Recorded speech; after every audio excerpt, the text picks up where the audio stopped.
អ្នកទាំងអស់គ្នាមានឱកាសឈ្នះកាមេរ៉ាសុវត្ថិភាពមួយបូករួមជាមួយនឹង memory 128GB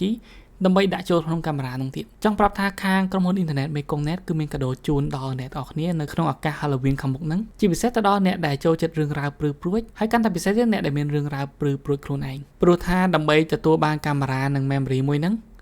អ្នកទាំងអស់គ្នាគ្រាន់តែ scan QR code មួយនេះដែលជា effect របស់ TikTok ហើយក៏និយាយរឿងរ៉ាវព្រឺព្រួចនៅក្នុង effect មួយហ្នឹងរួចក៏បង្ហោះនៅក្នុង TikTok គឺចាប់តាំងពីថ្ងៃហ្នឹងទៅរហូតដល់ចុងខែហ្នឹងគឺថ្ងៃទី31ខែតុលាឆ្នាំ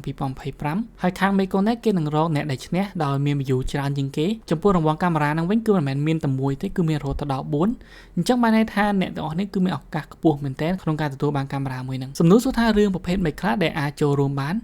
រឿងអីក៏ដែរឲ្យតែចាត់ទុកថាជារឿងបែបព្រឺព្រួចមិនថាជារឿងខ្មោចឬក៏រឿងឃាតកម្មអាចចូលរួមបានទាំងអស់មិនថាជារឿងដែលជួបផ្ទាល់មិនថាជារឿងដែលទទួលបានពីមិត្តភ័ក្តិបងប្អូនឬក៏ជារឿងដែលធ្លាប់ផ្ញើមកព្រៃរឿងក៏ដោយឬក៏រឿងប្រឌិតក៏ដោយគឺអាចចូលរួមបានទាំងអស់គ្នាអញ្ចឹងកុំភ្លេចចូលរួមទាំងអស់គ្នាដោយ scan QR code មួយនេះហើយនិយាយរឿងរ៉ាវរបស់អ្នកនរគ្នាដាក់នៅក្នុង TikTok យើងនឹងជួបគ្នាម្ដងទៀតនៅវីដេអូក្រោយ